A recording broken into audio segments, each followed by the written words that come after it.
The champagne glass in my hand was poisoned. I knew it. The Mafia boss about to drink it? He was the man I'd saved 2 years ago, the man I'd hidden, bled for, and sent back into the world with one question. Will you become a better man? Now he was marrying a woman who wanted him dead, surrounded by 300 killers, and I had exactly 60 seconds to decide. Let him die like I should have 2 years ago, or whisper 4 words that would sign my daughter's death warrant. Welcome back, my lovely family and friends. If you're hooked and ready to enjoy the story, go ahead and hit subscribe. I'd also love to know where you're watching from, so drop a comment below. Tomorrow, I'll be bringing you another story just as thrilling as this one. And trust me, you won't want to miss it. Now, let's get started. The Valentino estate didn't just announce wealth. It screamed it through crystal chandeliers that cost more than Elena's entire building, through marble floors so polished she could see her terrified reflection, through the kind of opulence that made her acutely aware of the fraying hem on her borrowed server's uniform. She'd taken this catering gig because her mother needed surgery. Somewhere in the back of her mind, she'd known the universe had a sick sense of humor, but she hadn't expected this level of cosmic mockery. Marco Valentino was getting married, and Elena Martinez was serving drinks at his wedding. She'd recognized his name on the staff briefing sheet that morning, would have had to be living under a rock not to recognize it. The Valentino family owned half of Chicago's underground and a concerning portion of its legitimate businesses. Marco's face had been plastered across newspapers for years, usually with words like alleged and suspected, doing heavy lifting in front of terms like racketeering and conspiracy. But Elena knew something the FBI didn't. She knew that Marco Valentino's blood was the same unremarkable red as everyone else's. She knew he said thank you when you handed him water at 3 a.m. She knew he had a scar shaped like a fishhook on his left shoulder blade. That had been 2 years ago, in the storage room of Rosie's diner, where Elena had spent 72 hours keeping a Mafia boss alive with nothing but her father's combat medical training, a first aid kit from 1987, and the bone-deep conviction that every life, every single life, had value, even ones the world had given up on. Martinez. The catering supervisor's voice cut through her spiraling thoughts. Stop gawking and start circulating. These people didn't pay $100,000 for this reception to serve themselves. $100,000.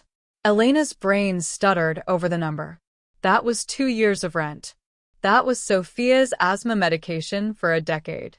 That was her daughter's entire future, spent on one night of excess. The ballroom was a study in controlled chaos, 300 of Chicago's most dangerous people pretending to be civilized. Elena recognized faces from news reports, from wanted posters at the post office, from the kind of whispered conversations that happened in her neighborhood when police cars rolled by too slowly. Champagne. She offered the tray to a woman whose jewelry could have funded a small nation.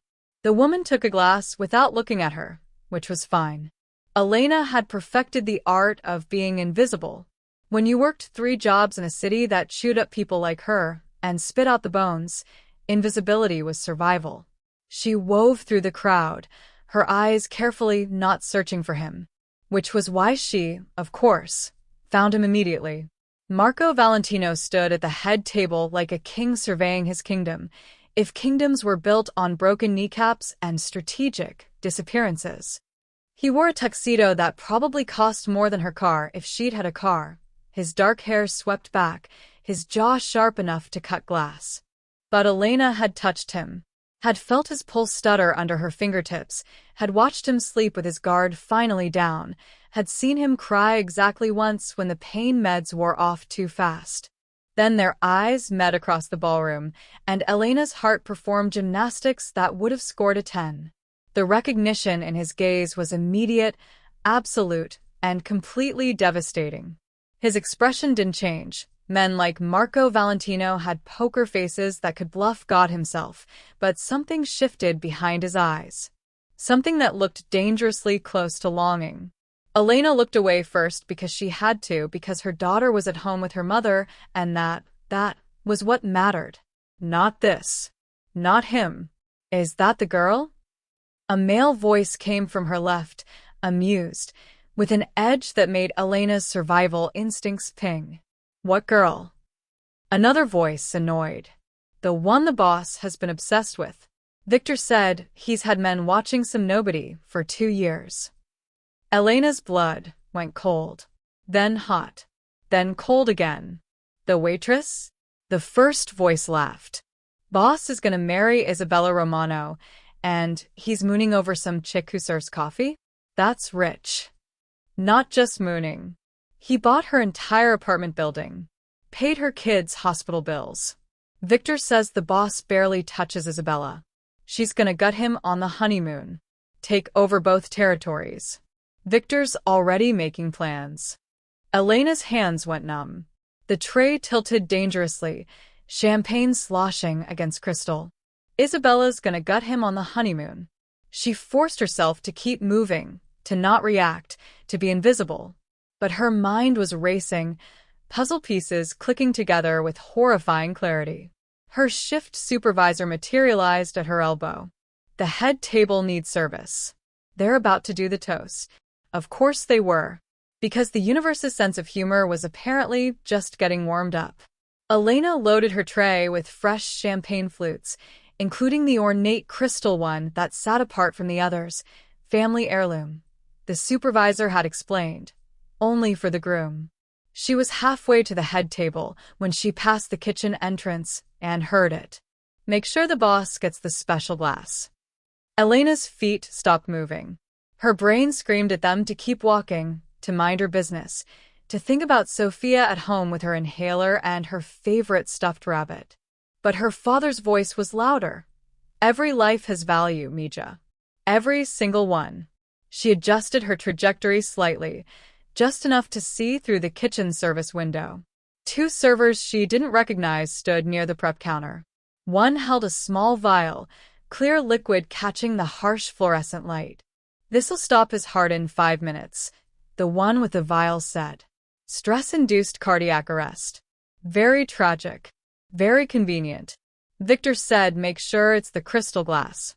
Don't screw this up. Elena's survival instincts finally overrode her shock. The pieces assembled themselves with terrible precision. Isabella wanted Marco dead. Victor wanted both territories. And Elena was holding the murder weapon on a silver tray. The smart move was to walk away. Marco Valentino was a criminal. He'd probably killed people. His death would make the world quantifiably safer. But Elena remembered his eyes when he'd asked why she helped him. She remembered the way he'd looked at her 6 months ago at that charity gala, like she was water and he was dying of thirst. She remembered her father's voice.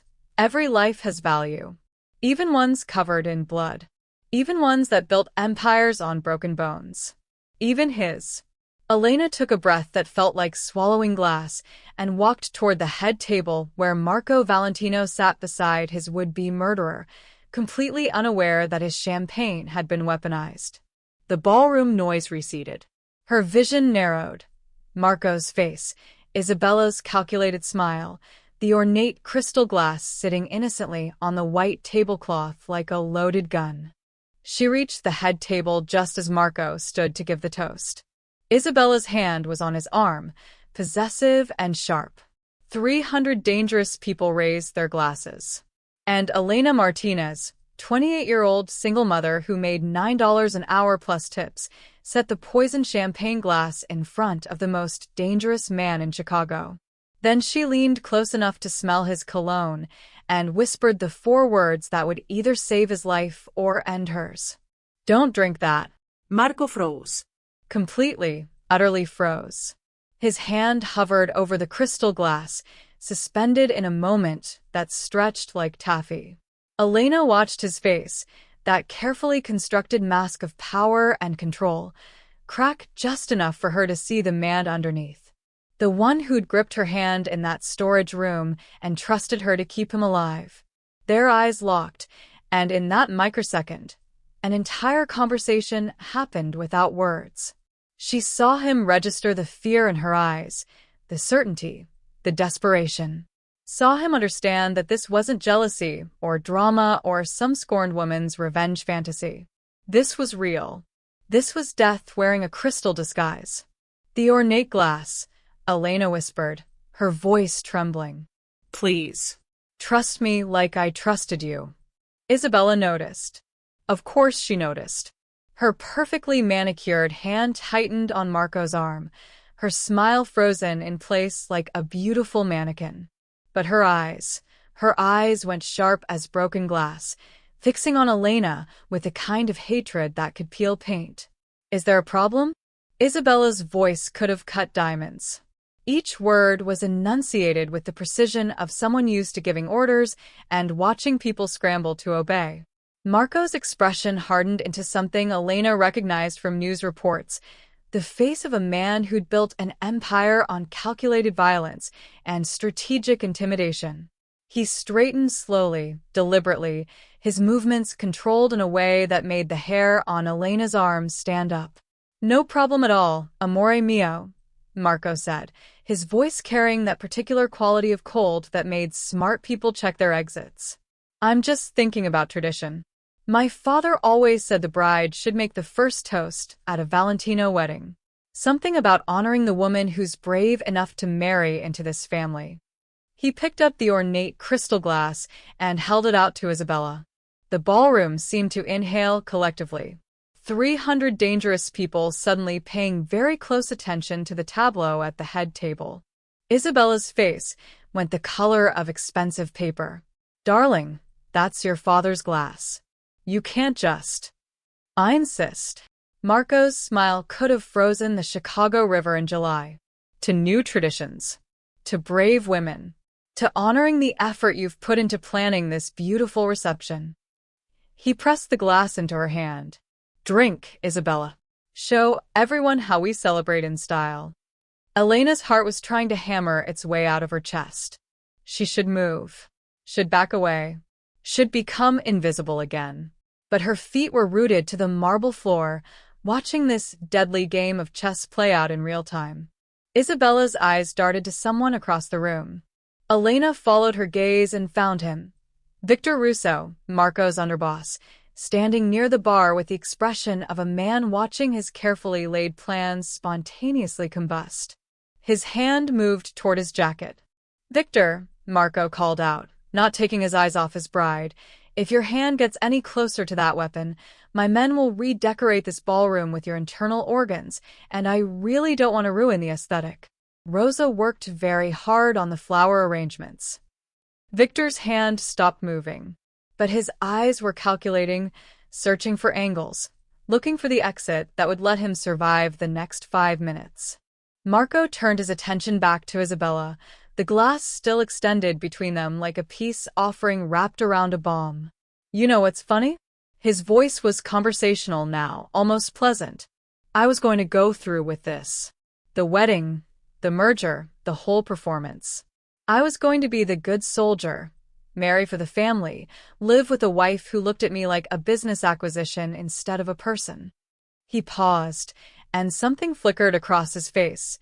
Something that looked dangerously like grief. But then a woman I haven't been able to stop thinking about for 2 years. A woman who saved my life when she had every reason not to, just risked everything to save it again. And I realized something, Isabella. I realized I'm done pretending. You're making a scene? Isabella hissed, her composure cracking like fine china under pressure. Over some jealous waitress, who probably. Her name is Elena Martinez, Marco interrupted, his voice dropping to a register that made Elena's spine straighten involuntarily. And if you finish that sentence, bride or not, I will make you regret it in ways your family's lawyers can't fix.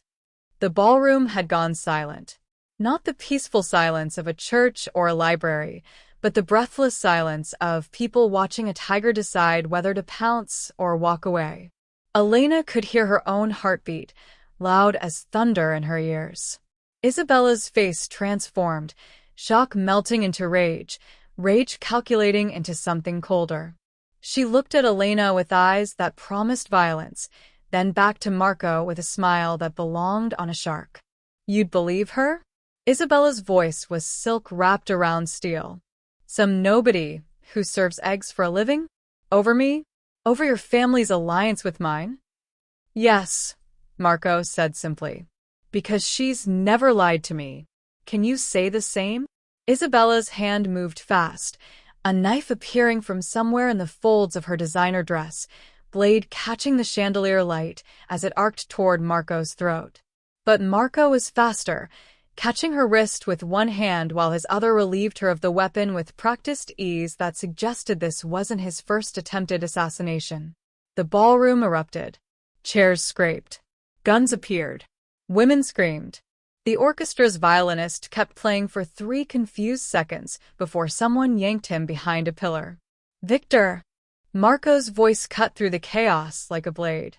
You have 5 seconds to tell me everything, or what happens to Isabella will look like mercy. 1. Across the room, Victor's face went through several expressions before landing on resigned fury. It was supposed to be clean, he shouted. Take over both territories. You were getting weak, boss. Soft. That diner bitch made you. 2. The Romano family approved it.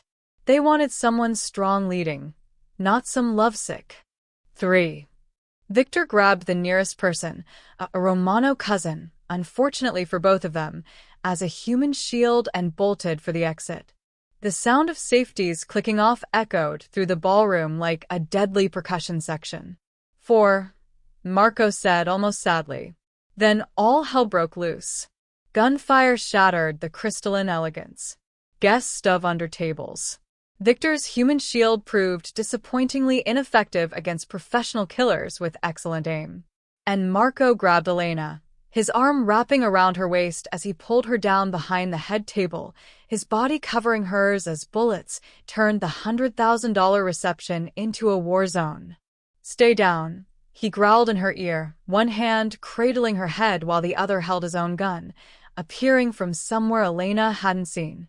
Don't move. Don't even breathe loud. Elena, pressed between cold marble and a warm body that smelled like expensive cologne and gunpowder, thought hysterically that breathing was currently the least of her concerns. Sophia, she gasped against his chest. My daughter. I need to get to. She's safe. Marco's voice was absolute certainty cutting through chaos. I've had 2 of my best men outside your mother's building since you took this job.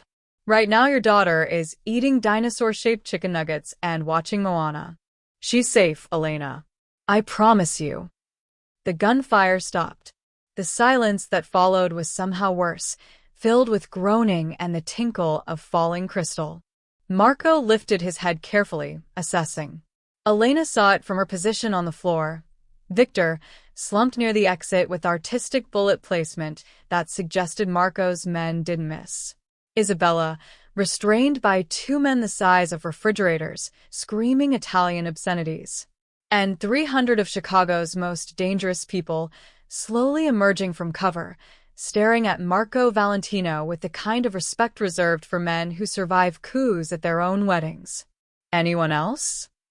Marco called out, his voice carrying across the wreckage. Anyone else planning to kill me tonight? Because I'd really appreciate knowing now. Nervous laughter rippled through the room. Then someone started clapping. Within seconds, the entire ballroom was applauding, a standing ovation for survival. Marco looked down at Elena, still pinned beneath him, and smiled. Actually smiled. Hi, he said, like they were meeting for coffee. You look beautiful. I like your medal. Elena started laughing. Couldn't help it. The absurdity crashed over her in waves. You're insane, she managed. This is insane. I serve eggs, Marco. I shouldn't be here. You saved my life, he said simply. Again. That's twice now. I'm starting to think you have a hero complex. I think you have a death wish and terrible taste in fiancés. Ex-fiancé, Marco corrected, standing and pulling her up with him. And clearly, my taste is improving. Standing in the wreckage of what had been Chicago's social event of the year, Elena became acutely aware that 300 pairs of eyes were now fixed on her with varying degrees of curiosity, assessment, and, in a few cases, outright hostility.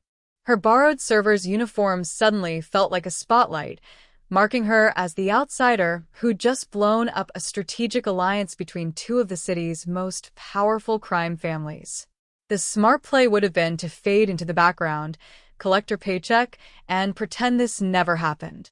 But Marco's hand was still on her waist, warm and proprietary, and Elena was discovering that smart plays weren't really her specialty.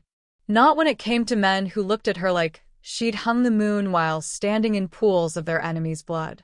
"Everyone," Marco announced, his voice carrying the kind of authority that made even hardened criminals straighten their spines. "Meet Elena Martinez. She's under my protection now. Anyone who touches her, looks at her wrong, or even thinks about her in a way I don't like will answer to me personally. And trust me," his smile was all teeth and no warmth, "you don't want that conversation." A chorus of "yes, boss," rippled through the ballroom like a dark prayer. Elena felt lightheaded. This morning, her biggest concern had been whether she could pick up an extra shift at the hotel to cover her mother's surgical consultation. Now she was being claimed as protected property by Chicago's most notorious crime lord in front of an audience that included people who'd probably killed for less than a parking space. "Marco," she said quietly, her hand gripping his forearm, "I really need to get home to my daughter." His expression softened immediately, the dangerous edge melting into something that looked almost tender. It was jarring, watching him shift from calculated killer to something resembling human in the space of a heartbeat. "I know," he said. "I'll take you." But first, he surveyed the destruction with the practiced eye of a man used to cleaning up messes. Shattered crystal littered the floor like deadly snow. Victor's body was being discreetly covered with a tablecloth that probably cost more than Elena's monthly rent. Isabella was still spitting fury in Italian, restrained but unbroken. Marco's second-in-command, a man Elena recognized as Dante Moretti from the briefing sheet, approached with the efficiency of someone used to handling post-assassination attempt logistics. "Boss," Dante said, not even glancing at the chaos, "the Romano family is already calling. They want to know if the wedding is still happening." Marco's laugh was sharp as broken glass. "Tell them the bride tried to poison the groom, the underboss staged a coup, and we're currently redecorating with their family members' internal organs. Ask if they'd still like to RSVP for the reception." "So, that's a no on the merger?" "That's a declaration of war, Dante. The Romanos sent their daughter here to murder me and take over my territory. That's not a misunderstanding we can smooth over with a fruit basket and an apology card." Dante nodded like Marco had just commented on the weather. "I'll make the necessary calls. What about her?" He gestured to Isabella, who'd stopped screaming long enough to fix Elena with a look that promised creative violence. "The wine cellar," Marco said. "Make sure she's comfortable. We'll discuss her future after I handle something more important." Elena's stomach dropped. She knew what discussing the future meant in Marco's world. It didn't involve career counseling and vision boards. "You're going to kill her," Elena said. It wasn't a question. Marco looked at her, and for a moment, she saw the weight of what he was, what he'd always been. "She tried to kill me. That's not something I can let slide, Elena. Not in my world. If I do, every two-bit enforcer with ambition will think I've gone soft." But she knew the rules when she played this game. His voice was gentle but immovable. "This is what my world looks like. This is who I am. And I need you to understand that before we go any further." Before we go any further. The words hung between them like a bridge or a warning or maybe both. Elena's mind was racing, trying to reconcile the man who'd shielded her body with his own against the man who could order someone's execution with the same tone he'd used to order coffee. Her father's voice echoed in her memory. "Every life has value, Mija." But her father had been a soldier. He'd understood that sometimes protecting innocent lives meant taking guilty ones. The moral calculus was never simple, never clean. "I'm not asking you to become like me," Marco continued, reading her expression with unsettling accuracy. "I would never ask that. But I need you to see me clearly. Not the version you want me to be. Not the better man you asked about. Just me, exactly as I am." Elena met his eyes, those dangerous, complicated eyes that had haunted her for 2 years. "And what if I can't accept it? What if I can't reconcile the man who paid for my daughter's hospital bills with the man who just ordered someone's death? Then I'll make sure you and Sophia are protected, set up somewhere safe, and I'll walk away." His jaw tightened. "It'll kill me, but I'll do it. Because you deserve better than a man who lives in shadows and blood." "That's not..." Elena started, then stopped. What was she even arguing for? Permission to date a mobster? A relationship built on corpses and moral compromises? She should be running. Should be grateful for the out he was offering. But she thought about Sophia's medical bills that had appeared paid in full when Elena had been 3 months behind, and terrified. She thought about their apartment building mysteriously avoiding demolition, getting renovated instead, rents staying miraculously stable in a neighborhood being eaten alive by gentrification. She thought about the way Marco had covered her body with his without hesitation, willing to take bullets meant for a woman he barely knew. Protection, her father had taught her, was the highest form of love. Not pretty words or empty promises. Action. Sacrifice. Being willing to bleed. "I don't need you to walk away," Elena said slowly, feeling her way through each word like walking across ice. "But I need honesty. No more watching from the shadows. No more anonymous miracles. If you're going to be in my life, in our lives, you're in it. Present. Real. Even when it's ugly." Marco stared at her like she'd just spoken a language he'd forgotten existed. "You're serious?" "I'm a single mother who works 3 jobs and just saved a Mafia boss at his own wedding. Do I look like I joke around?" A smile tugged at his mouth, a real one this time, not the calculated weapon he wielded at enemies. "No. You look like the bravest person I've ever met. Or the stupidest," Elena muttered. "Sometimes there's not much difference." Marco glanced at Dante. "Handle Isabella. Handle the Romanos' calls. I'll be back in a few hours." "Boss, if war's coming, then it'll wait 3 hours while I do something I should have done 2 years ago." Marco's hand found Elena's, his fingers threading through hers with surprising gentleness. "I'm taking Elena home. Post guards outside her building. Double the security on her mother's place. And Dante." "Yeah, boss. Anyone from the Romano family comes within a mile of Elena or her daughter, they don't get a warning. They get a funeral. Spread the word." Dante nodded, already pulling out his phone. Marco turned back to Elena, and suddenly they were just 2 people holding hands in the wreckage of a destroyed wedding, not a crime lord and a waitress, but something simpler and infinitely more complicated. "Ready?" Marco asked. Elena looked around the ballroom one last time, at the blood and crystal, at Isabella being dragged away still promising revenge, at the 300 witnesses to her completely insane decision to save a man who probably didn't deserve saving. "No," she admitted. "But let's go anyway." They walked out together through the side entrance, leaving behind the chaos and the corpses and the life Marco had been building with strategic alliances and calculated murders. Elena's hand was still in his, her father's metal heavy against her chest, and she had absolutely no idea what she was doing. But for the first time in 2 years, she wasn't doing it alone. The night air hit them like a slap, cold and clean after the ballroom's suffocating tension. Marco's car was waiting, a sleek black SUV that probably cost more than Elena would make in 5 years. A driver stood beside it, professional and armed. "Tony," Marco said. "This is Elena. She's family now. Treat her accordingly." Tony nodded, opening the back door with practiced efficiency. Elena slid in, Marco following.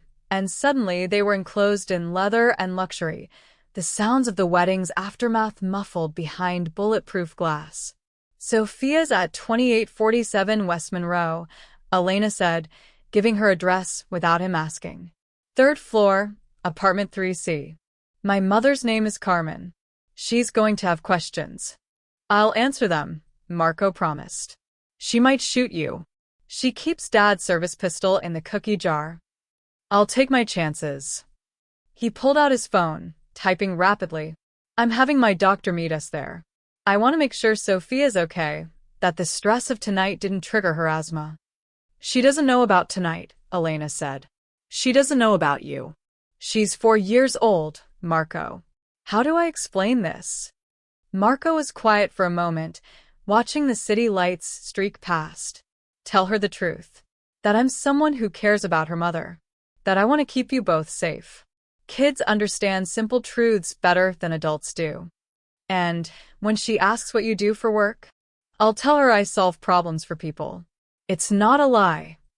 It's not exactly the whole truth either. Anna. Marco turned to face her fully, his expression serious. I'm not going to lie to your daughter.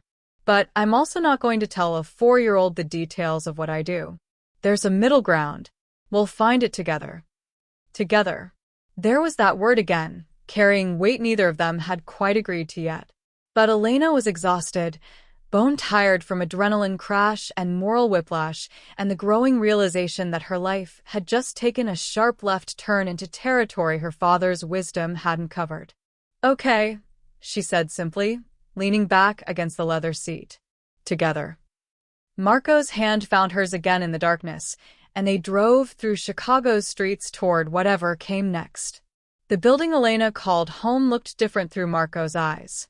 She could see him assessing it. The cracked concrete steps, the flickering security light that hadn't worked properly in 3 years, the graffiti someone kept painting over the mailboxes. It wasn't much. It was barely enough. But it was hers, paid for with triple shifts and sacrifice, and she felt a sudden fierce need to defend it. It's not the Valentino estate, she said, defensive edge creeping into her voice. No, Marco agreed, his expression unreadable. It's better. It's honest. Elena didn't know what to do with that, so she led him up the stairs to 3C, her keys already out. She could hear the TV through the door, Moana's soundtrack, just like Marco had said. The familiarity of it made her chest tight. This was her world, her safe space. And she was about to introduce Chicago's most dangerous man into it. She unlocked the door. Her mother looked up from the couch where Sophia was curled against her, half asleep despite the movie. Carmen Martinez had been beautiful once, before poverty and widowhood had carved lines into her face. Now she just looked tired and suspicious, her eyes narrowing as they landed on Marco. Mija, Carmen said carefully, standing. You're home early. There was an incident at the reception, Elena said, which was possibly the understatement of the century. Mama, this is Marco Valentino. Marco, this is my mother, Carmen, and my daughter, Sophia. Sophia's head popped up at her name, dark curls wild around her face. She looked at Marco with the unfiltered curiosity of a child who hadn't learned to fear strangers yet. Are you Mama's friend? I'd like to be, Marco said, and Elena was struck by how his voice changed, softer, careful, stripped of the authority that made grown men flinch. Carmen's eyes went wide. Valentino? As in? Yes, Elena interrupted before her mother could finish that sentence. Can we talk in the kitchen? Sophia, baby, keep watching your movie, Carmen said, her voice tight. She followed Elena into the tiny kitchen, Marco trailing behind them.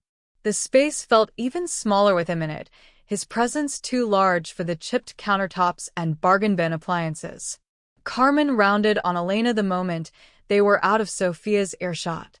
Have you lost your mind? Do you know who this man is? I know exactly who he is, Mama. He's a criminal. A killer. The news. The news doesn't know everything, Elena said quietly. 2 years ago, I saved his life. Tonight, I saved it again. And he's been protecting us ever since. The hospital bills? That was him. Our building not getting demolished? Him. The anonymous pension you thought was a clerical error? Also him. Carmen's mouth opened, then closed. She looked at Marco, really looked at him. You've been watching my daughter? Protecting her, Marco corrected gently. I owe her my life, Mrs. Martinez. Twice over. I take my debts seriously. And what do you want in return? Carmen's voice was pure maternal suspicion. Men like you don't do favors without expecting payment. I want. Marco paused, something vulnerable flickering across his face. I want to be in their lives. Honestly. Openly. With your permission and Elena's. I want to keep them safe. And I want the chance to be better than what the news says I am. You can't just stop being what you are, Carmen said. No, Marco agreed. But I can choose who I am around the people who matter. I can choose to be someone Elena's daughter doesn't have to fear. Carmen studied him for a long moment, and Elena could see her mother's military wife instincts kicking in, the ability to read men, to assess threats, to protect her family with whatever tools she had. Finally, Carmen sighed. If you hurt my daughter or my granddaughter, I will kill you myself. I don't care how many bodyguards you have. Do you understand me? Perfectly, Marco said. And I respect it. Good. Carmen looked at Elena. Are you sure about this, Mija? Really sure. Elena thought about the champagne glass, the gunfire, the way Marco had covered her body with his. She thought about Sophia's medical bills and the late nights she'd cried over bank statements. She thought about her father's voice. Every life has value. I'm sure, she said. Or I'm crazy. Maybe both. Definitely both, Carmen muttered, but there was reluctant acceptance in her eyes. She walked back to the living room, and Elena heard her telling Sophia it was bedtime, over the 4-year-old's predictable protests. Marco and Elena stood alone in the kitchen, the hum of the ancient refrigerator filling the silence. Your mother is terrifying, Marco said. Good. You should be scared of her. I am. Almost as scared as I am of you. His smile was crooked, boyish. You're both warriors in your own way. Elena felt heat rise to her cheeks. Don't do that. Do what? Say things that make me forget you ordered someone's execution an hour ago. Marco's expression sobered. I need you to understand something. The man I am in my world, the decisions I have to make, they're not going to change. But the man I can be here, with you and Sophia, that can be different. That will be different. You can't just split yourself in half, Elena said. Watch me try. He stepped closer, his hand coming up to cup her face with surprising gentleness. For you? I'll try to be whatever you need. I don't need you to be perfect. I need you to be honest. Then here's honest. I'm terrified. I've faced down rival families, survived assassination attempts, built an empire on calculated violence. But standing in your kitchen, asking for the chance to be part of your life? That's the most scared I've been in years. Elena's breath caught. Why? Because this matters. You matter. And I've never been good at things that matter. Before Elena could respond, Sophia appeared in the doorway, rubbing her eyes. Mama, Abuela says I have to go to bed, but I'm not sleepy. She was wearing her favorite pajamas, the ones with dinosaurs that Elena had found at a thrift store. Her inhaler was clutched in one small hand, a security blanket she'd carried since her last hospital visit. Marco crouched down to Sophia's eye level, making himself smaller, less threatening. Sophia. I'm Marco. Your mama told me you like dinosaurs. Sophia nodded, suddenly shy. T-Rexes are my favorite. Mine too. They're the ones with the tiny arms, right? A giggle escaped Sophia. They can't even hug. Tragic, Marco said seriously. How do they high-five? They can't. Sophia was fully animated now. They just bumped their heads together. Well, that seems inefficient. Marco stood, looking at Elena. May I? Elena nodded, not quite sure what she was agreeing to. Marco scooped Sophia up like he'd done it 1,000 times, settling her on his hip with easy confidence. How about I read you a bedtime story? Do you have a favorite? The one about the princess and the frog. Sophia said, then yawned hugely, contradicting her earlier claims about not being sleepy. Elena watched, something shifting in her chest, as Marco Valentino, killer, criminal, Chicago's most feared mob boss, carried her daughter to her bedroom, already asking questions about whether the frog was a good kisser and if princesses had to deal with frog breath. Carmen appeared at Elena's elbow. He's good with her. I know, Elena whispered. That's what scares me. Should scare him too, Carmen said. Because now he's not just responsible for you. He's responsible for that little girl's heart. And if he breaks it... The cookie jar gun? The cookie jar gun, Carmen confirmed. They stood together in the doorway, watching as Marco settled Sophia into bed, opening a worn copy of The Frog Prince with hands that had probably done terrible things but were currently just turning pages for a sleepy 4-year-old. And Elena realized with startling clarity that she hadn't just saved Marco's life tonight. She'd changed both of theirs forever. Sophia was asleep within 10 minutes, her small hand tucked under her cheek, breathing steady and soft. Marco stood beside her bed for a moment longer than necessary, just watching her with an expression Elena couldn't quite decipher. Wonder, maybe. Or fear. Possibly both. When he finally emerged from Sophia's room, closing the door with painstaking quiet, Elena was waiting in the hallway. Carmen had retreated to her own room with pointed commentary about giving you two space to talk, which was grandmother code for, I'm listening through the wall. She's amazing, Marco said quietly. She looks like you. She acts like her father, Elena said before she could stop herself. Fearless. No sense of self-preservation. Falls asleep mid-sentence when she finally crashes. Where is he? Her father? Gone before she was born. Said he wasn't ready for kids, wasn't ready for responsibility, wasn't ready for a woman who worked night shifts and smelled like diner grease. Elena crossed her arms, defensive. I haven't seen him since I was 6 months pregnant. Marco's expression darkened in a way that reminded Elena exactly what he was capable of. Does he pay support? No. And before you ask, no, I don't want you hunting him down. He made his choice.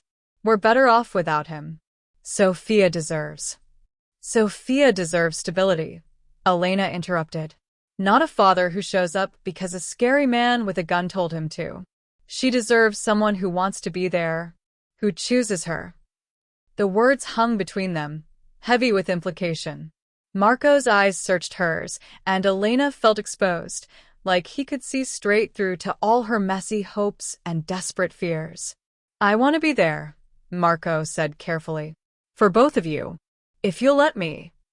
You're asking to be in a 4-year-old's life, Marco. That's not something you do casually. That's not something you walk away from when it gets complicated or inconvenient. I know. Do you? Elena's voice rose slightly, stress and exhaustion finally catching up. Because in your world, people are disposable. Problems get solved with violence. Relationships are strategic alliances. But Sophia? She's not a business deal. She's a little girl who's already been abandoned once. I won't let her. I won't leave, Marco said, his voice absolute. I don't break promises, Elena. Especially not to children. You can't promise that. War is coming, you said so yourself. What happens when the Romanos retaliate? What happens when... Marco closed the distance between them in 2 steps, his hands coming up to frame her face. Then I make sure you and Sophia are somewhere safe. Somewhere they can't touch you. I have resources, Elena. Properties in places the Romanos don't even know exist. I can protect you. By sending us away? Elena's throat tightened. That's not protection, Marco. That's exile. That's survival. His thumbs traced her cheekbones, the gesture achingly tender. You think I want you anywhere near what's coming? The Romanos will burn Chicago looking for leverage against me. And you, his voice cracked slightly, you're the biggest leverage they could find. Elena's stomach dropped. Because I saved you. Because I care about you. Because 300 people watched me claim you as mine tonight. Because Isabella saw the way I looked at you and knew, she knew, that you mattered more than any strategic alliance ever could. The words landed like physical blows. Elena had known, on some level, that saving Marco would have consequences. But hearing it laid out so starkly, hearing that her existence had just painted a target on her back and Sophia's, made it real in a way that terrified her. I should have let you drink it, she whispered. I should have walked away. But you didn't. Marco's forehead rested against hers, and Elena could feel him breathing, solid and real and alive because of her.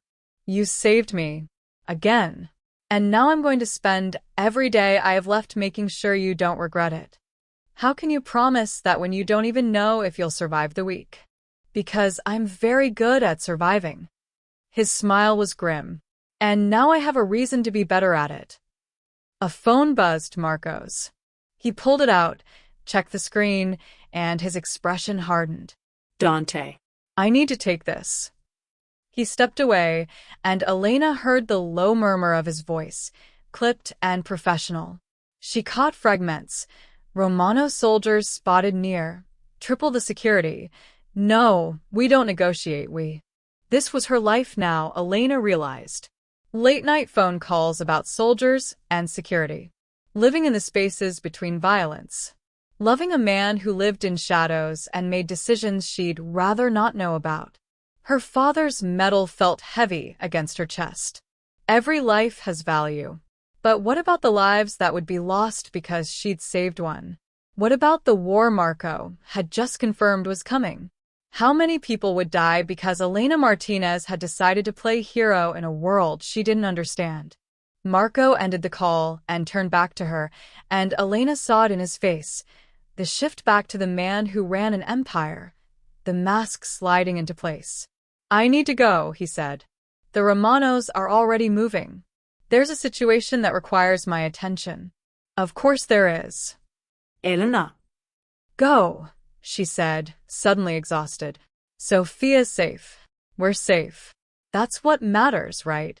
Marco looked like he wanted to argue, but another buzz from his phone stopped him. I'm posting 4 men outside your building. 2 on your mother's place. They'll be invisible, but they'll be there. And Elena. What? Don't leave the apartment until I give the all clear. Please. No work, no errands, nothing. Just stay here where I know you're protected. I have shifts. I'll handle it. I'll pay whatever you would have made. Triple it if you need. Just please stay safe. Elena wanted to argue, wanted to tell him she didn't need his money or his men or his protection. But she thought about Sophia asleep in the next room, about her mother in apartment 3C with nothing but a service pistol in a cookie jar, and she swallowed her pride. Okay, she agreed. But Marco? You stay safe too. His smile was sad. I'll try.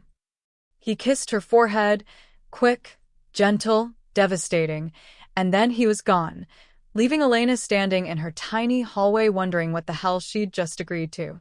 Carmen emerged from her room the moment the door closed. You love him. It wasn't a question. I barely know him, Mama. You know enough. I saw how you looked at him. How he looked at you. Carmen pulled Elena into a hug. Your father would have liked him, I think. Would have respected a man who protects what's his. I'm not his, Elena protested weakly. Mija, you became his the moment you decided to save him. Twice. Carmen pulled back, studying her daughter's face. The question is, are you strong enough for what comes next? Elena thought about the champagne glass, about Isabella's hatred, about Marco's promise to protect her from a war she'd helped start. I guess we'll find out, she said. Outside, she heard the quiet sounds of Marco's men taking up positions. Inside, Sophia slept peacefully, unaware that her mother had just dragged them into Chicago's most dangerous love story. And somewhere in the city, war was already beginning. Elena didn't sleep. How could she, knowing that men with guns were stationed outside her building because she'd whispered for words at a wedding reception?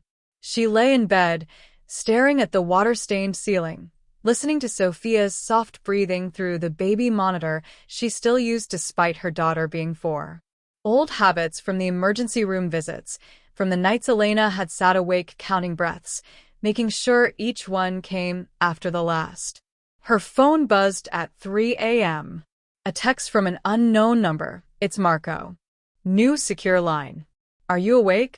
Elena stared at the screen for a moment before typing back. Can't sleep. You? Same. Can I call? She hesitated, then typed. Yes. The phone rang immediately, and Elena answered on the first ring, keeping her voice low. E. Marco's voice was rough with exhaustion. I wanted to make sure you were okay, that you weren't having second thoughts. I'm having about 17 thoughts, none of them second. Elena sat up, pulling her knees to her chest. Where are you? Somewhere I can't tell you about. Handling the situation with the Romanos. A pause. It's not pretty. Are you safe? Define safe. He laughed, but there was no humor in it. I'm alive. That counts for something. Marco. I keep thinking about her, he interrupted. Sophia. The way she fell asleep holding that inhaler. Does she have to do that every night? Most nights. The doctors say her asthma will probably improve as she gets older, but right now it's bad. Especially when seasons change or when she gets stressed. Elena's throat tightened. The hospital bills you paid? That was from her worst attack. I thought she couldn't finish. You thought you were going to lose her. Yes. The word came out broken. Silence stretched between them, filled with everything they weren't saying.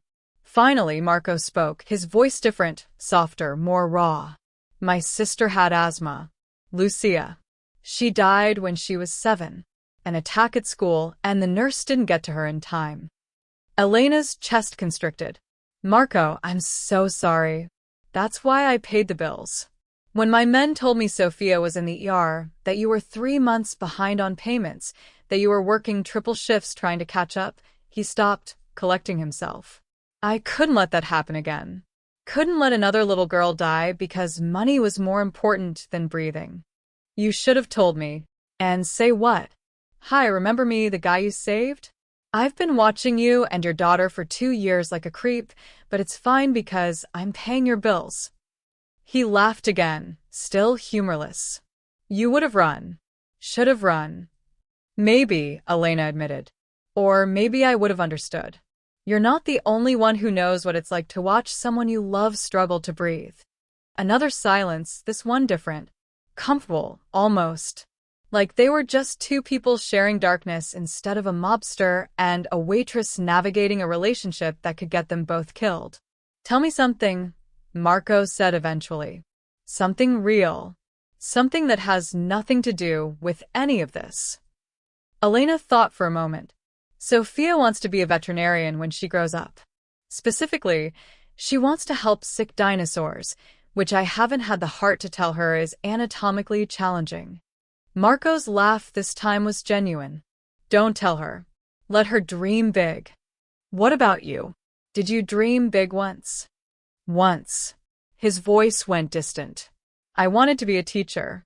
History, maybe. I liked the idea of helping kids understand where they came from so they could choose where they were going. What happened? My father got murdered in a parking garage. I was 28. And suddenly, I wasn't Marco Valentino, aspiring teacher. I was Marco Valentino, head of the family. The only thing I taught after that was fear. Elena's heart ached for the man he might have been, the life he might have lived. You could still teach. After, she stopped, realizing there was no after in his world. No retirement plan for Mafia bosses. After I die, you mean? Marco said it matter-of-factly. Elena, Men like me don't get happy endings. We get bullets or prison cells. I made peace with that years ago. What if you're wrong? What if? Don't. His voice was sharp, then immediately softened. Don't give me hope. Hope makes you stupid. Makes you take risks you shouldn't take. Makes you believe in futures that don't exist. Is that what I am to you? A risk you shouldn't take. You're everything I shouldn't want, and the only thing I do. The rawness in his voice made Elena's breath catch. You're the life I could have had if I'd made different choices. And being near you feels like standing in sunlight after years in the dark. But Elena, he paused, and she could hear something that sounded like pain. Sunlight burns when you've lived in darkness too long. So, what are you saying? That we should stop before we start. I'm saying I'm selfish enough to keep you anyway, even knowing it'll probably destroy us both. Elena should have been scared. Should have ended the call, blocked the number, packed up Sophia and run as far as her savings could take them. Instead, she said, Good. Good. I'm tired of safe choices, Marco. I've spent 4 years playing it safe, working myself to death for survival. Maybe I want to live instead. Maybe I want. She stopped, shocked by her own boldness. What do you want? His voice was barely a whisper. I want to see what happens when someone like me loves someone like you. I want to know if we burn or if we fly. I want. She took a breath. I want you to come back safe, so we can figure this out together. The silence that followed felt electric, charged with possibility and danger in equal measure. I'm coming over, Marco said suddenly. What? No. It's 3 a.m. Sophia's asleep. You said there was a situation. The situation can wait. He stopped. I need to see you. Please. Elena should say no. Should be the responsible parent, the rational adult, the woman who didn't let Mafia bosses show up at 3 a.m. because they needed to see her. Okay, she whispered instead. 20 minutes later, there was a soft knock at her door. Elena had spent those 20 minutes alternatively panicking and checking her reflection in the bathroom mirror, which was ridiculous because Marco had literally seen her covered in his blood 2 years ago and disheveled at his destroyed wedding a few hours ago. She opened the door. Marco stood in her hallway looking like he'd been through hell, jacket gone, shirt partially unbuttoned, a bruise forming on his jaw, knuckles scraped raw. But his eyes, when they met hers, were alive, burning with something that made Elena's stomach flip. Hi, he said. Hi, she breathed. And then he was kissing her. Marco kissed like a man who'd been starving for years and just found sustenance. His hands cradled her face with a gentleness that contradicted the desperation in his mouth, and Elena felt herself melting into him, her fingers gripping his shirt like an anchor. This was insane. This was dangerous. This was everything she shouldn't want. She wanted it anyway. When they finally broke apart, both breathing hard, Marco rested his forehead against hers. I shouldn't have done that.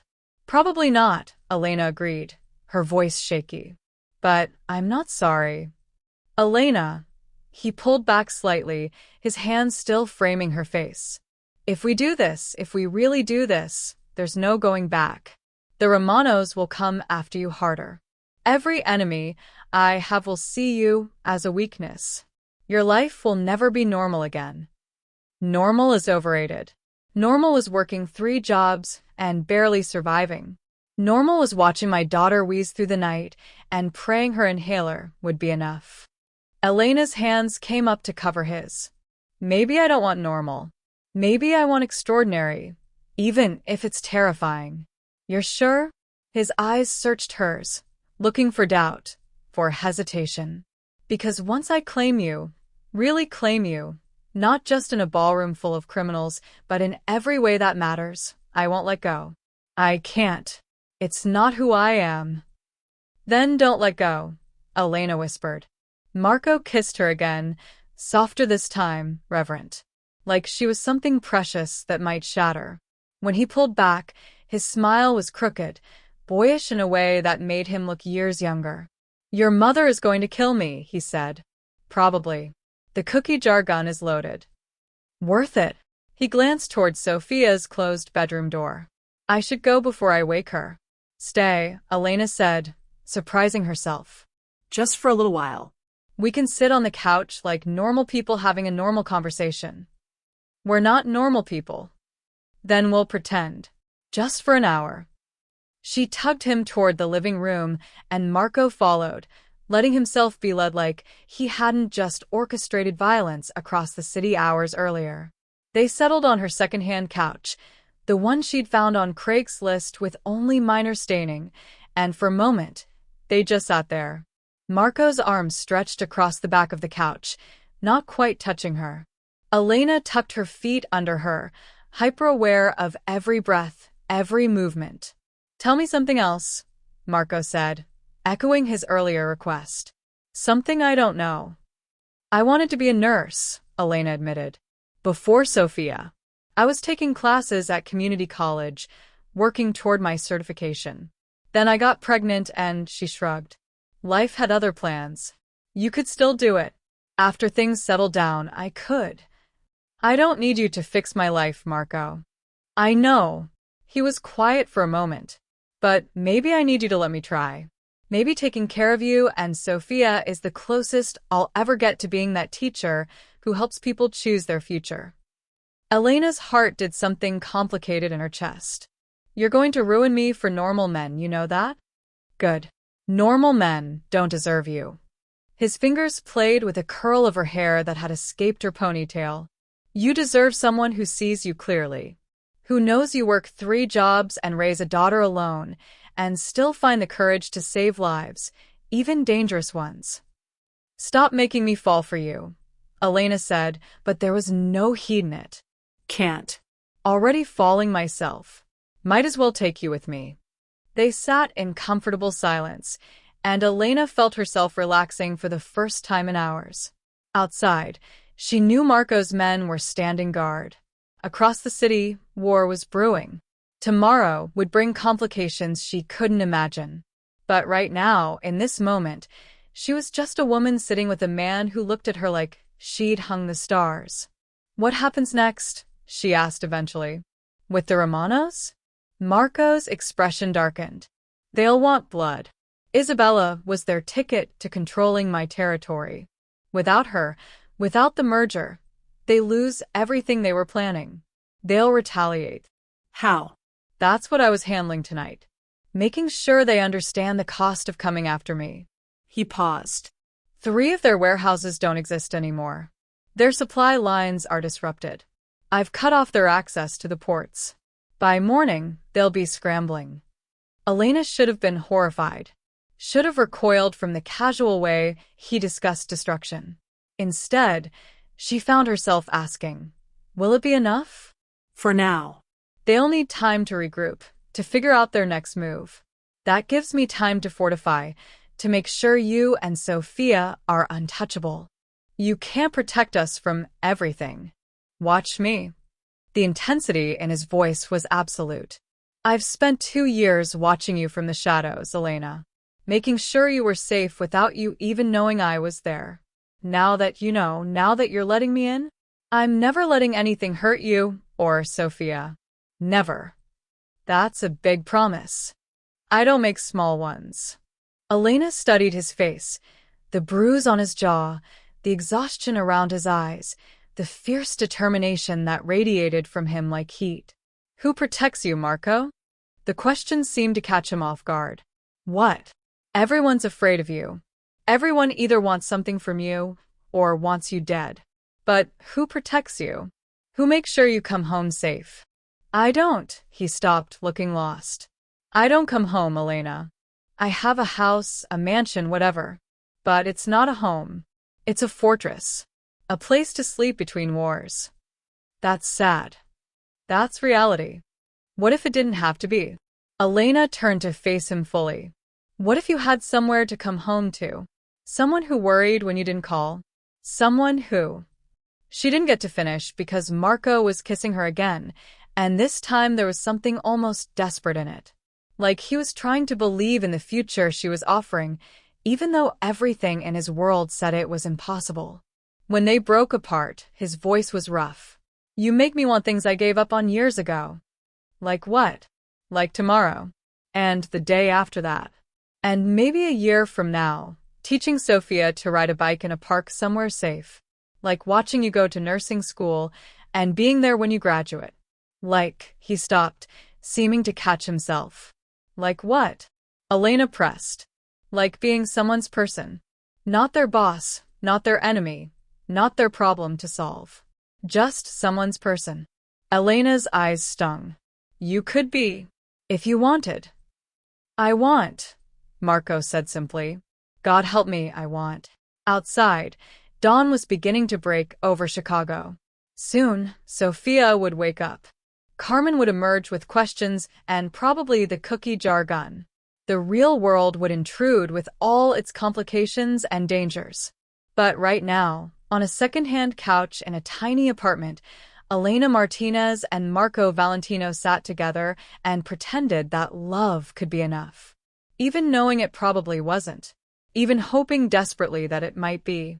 Marco left before Sophia woke up, slipping out at dawn with a kiss to Elena's forehead and a promise to call. Elena stood at her window, watching him climb into the bulletproof SUV, and wondered when her life had become the kind of story other people would shake their heads at. Sophia padded into the living room 20 minutes later, dragging her stuffed rabbit, hair sticking up in every direction. Is Marco coming back? Elena's heart squeezed.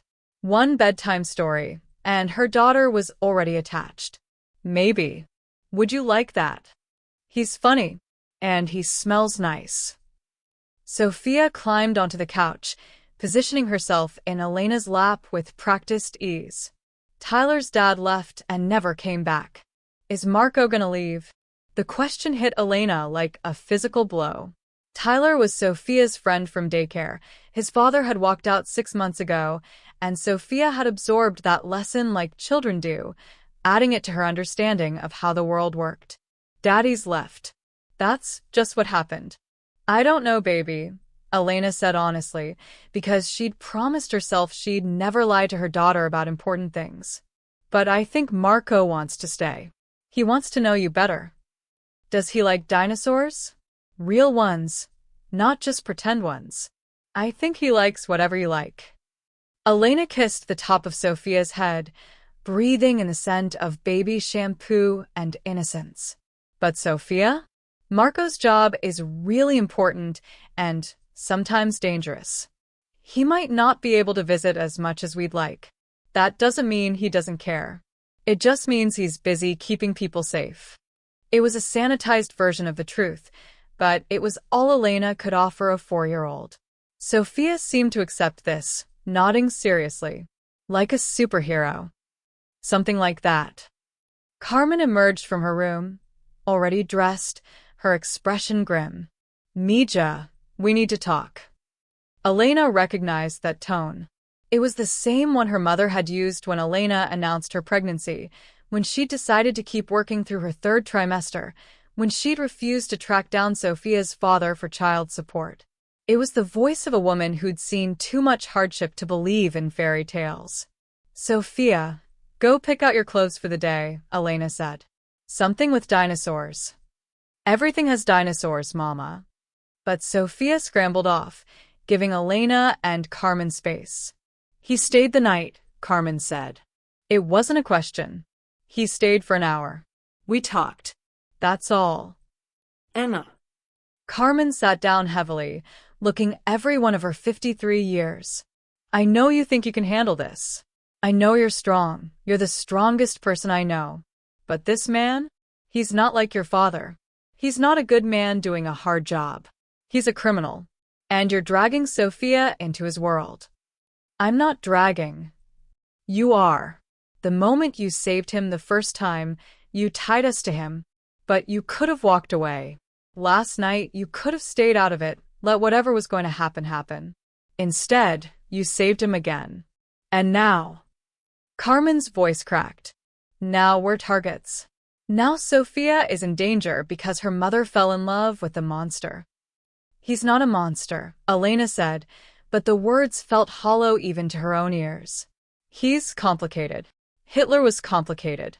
That doesn't make him boyfriend material. Carmen leaned forward, gripping Elena's hands.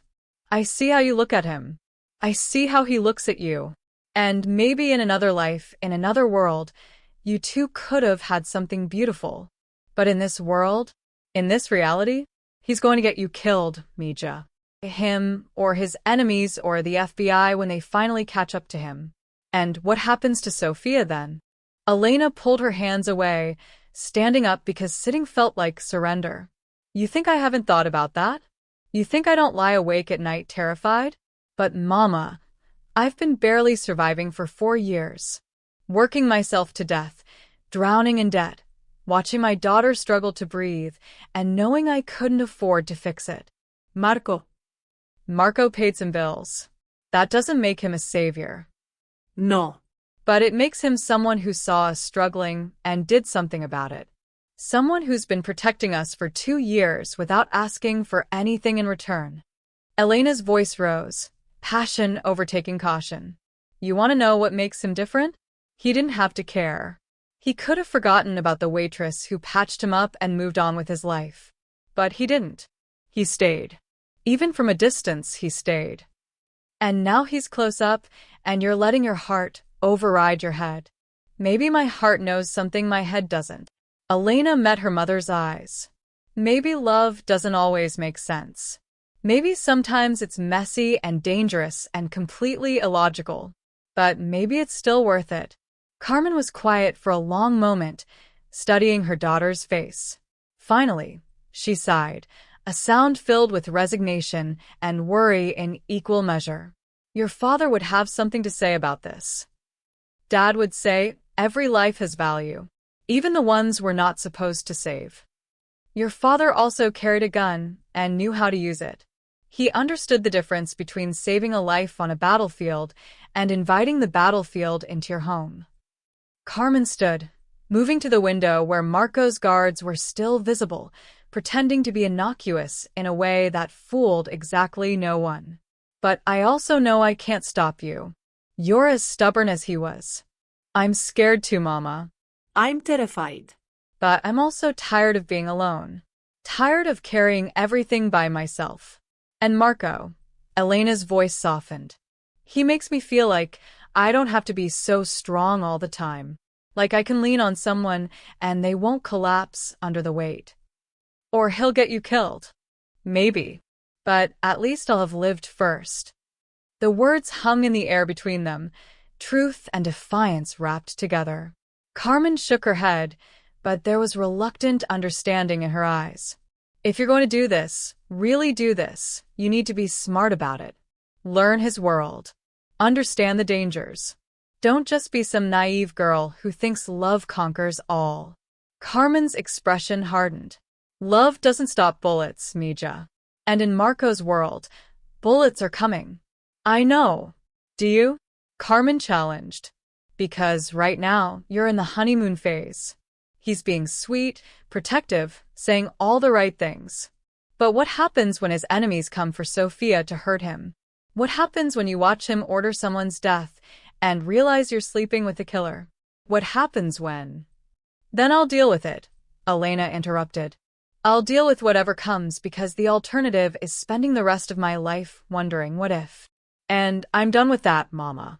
I'm done playing it safe and barely surviving. If I'm going to crash and burn, at least it'll be spectacular. Carmen studied her daughter for another long moment, then did something unexpected. She laughed, short, sharp, but genuine. You know what? You're right. If you're going down, might as well go down in flames. She pulled Elena into a hug. But I'm keeping the cookie jar gun loaded, just in case. I wouldn't expect anything less. Sophia emerged from her room wearing a dinosaur shirt with sparkly leggings that absolutely didn't match, a fashion choice only a 4-year-old could pull off with confidence. Can we have pancakes? Yes, baby, Elena said, grateful for the interruption. Dinosaur-shaped.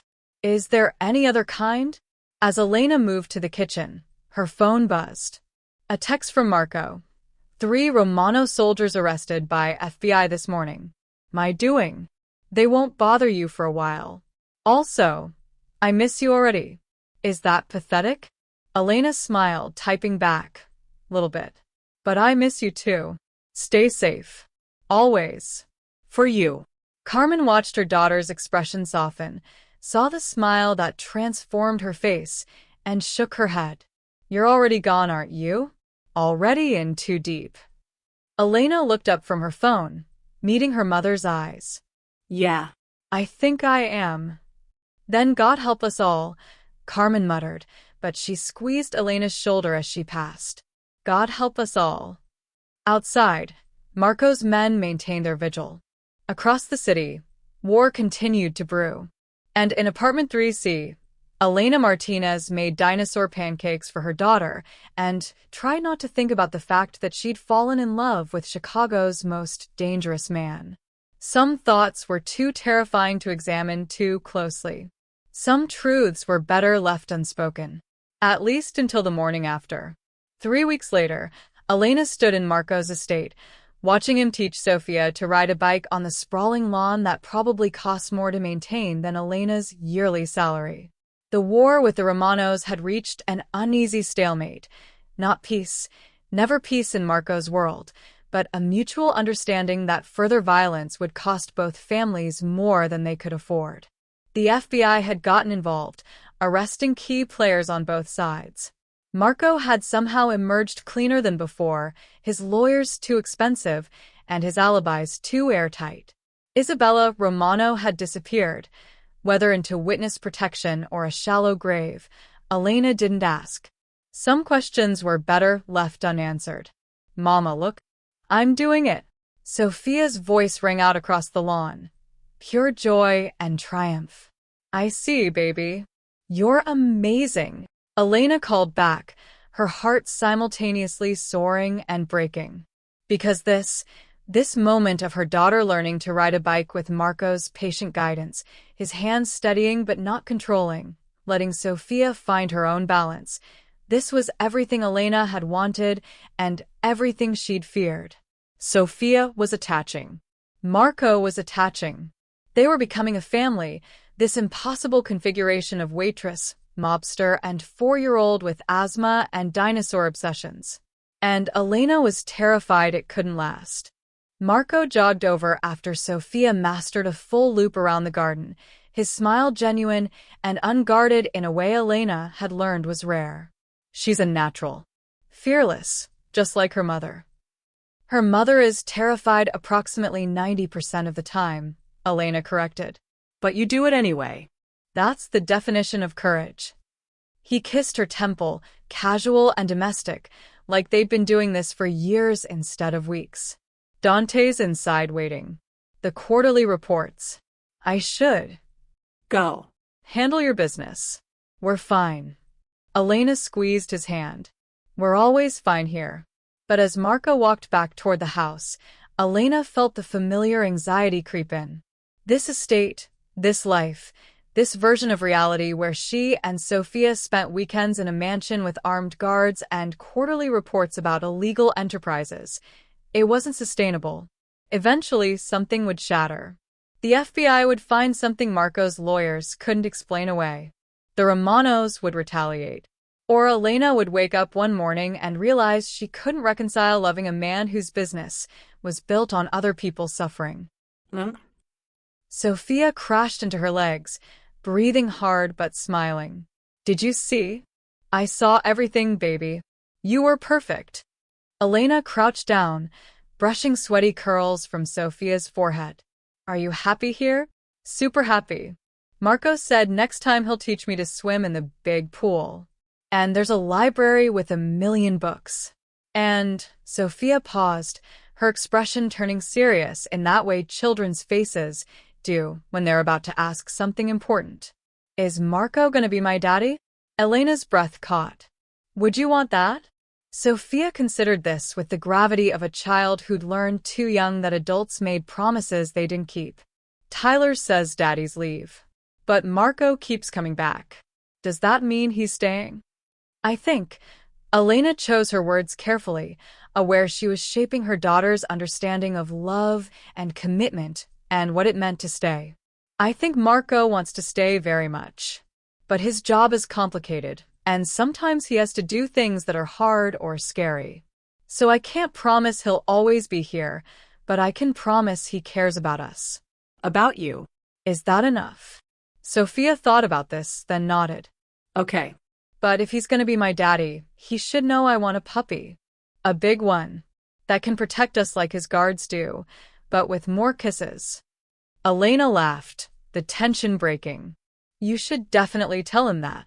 They walked back toward the house hand in hand, and Elena realized with startling clarity that she'd made her choice weeks ago, maybe even 2 years ago in that storage room. She was all in, consequences be damned. Maybe Carmen was right, and it would end in tragedy.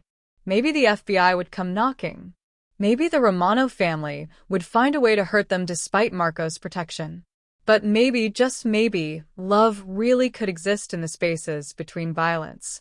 Maybe a waitress and a mobster and a little girl who wanted to heal dinosaurs could build something real, even if it looked nothing like the fairy tales. Inside, Marco was finishing with Dante when Elena and Sophia entered. He looked up, his expression softening immediately. Everything okay? Sophia has something to ask you, Elena said, trying not to smile. Sophia marched up to Marco with the confidence of someone who decided he was trustworthy. If you're going to be my daddy, I need a puppy. A big one. For protection and kisses. Marco's face went through several emotions, surprise, tenderness, something that looked like fear, and finally, determination. He knelt down to Sophia's level. Being your daddy would be the greatest honor of my life. And yes, we can absolutely get a puppy. Really? Sophia's eyes went wide. Really? We'll go to the shelter this weekend. You can pick one out yourself. Sophia threw her arms around Marco's neck, and Elena watched this dangerous man, this killer, this criminal, this monster the world had decided he was, hold her daughter like she was made of glass and starlight. Dante cleared his throat awkwardly. Boss, about those reports. Later, Marco said, not taking his eyes off Sophia. Right now, I'm busy being someone's daddy. And there it was. The moment everything changed, and nothing changed. Marco was still who he was. Elena was still who she was. The dangers were still real, the complications still complicated. But they were facing it together now. That night, after Sophia fell asleep in one of the estate's many bedrooms, clutching her inhaler and dreaming of puppies, Elena and Marco sat on the balcony overlooking the city. Are you sure about this? Elena asked. About us? About being Sophia's father? Because once you're in, you can't just leave when it gets hard. I've never been more sure of anything. Marco pulled her close, and Elena let herself lean into him, let herself believe, just for tonight, that this could work. 2 years ago, you asked me if I'd become a better man. I didn't have an answer then. But Elena? You and Sophia? You're making me better. Not perfect. Never perfect. But better. That's all I ask. Just keep trying. I can do that. He kissed her, soft and sweet and full of promise. I'll keep trying every day for the rest of my life. Below them, the city sprawled out in lights and shadows, beautiful and dangerous in equal measure. Somewhere out there, the Romano family plotted.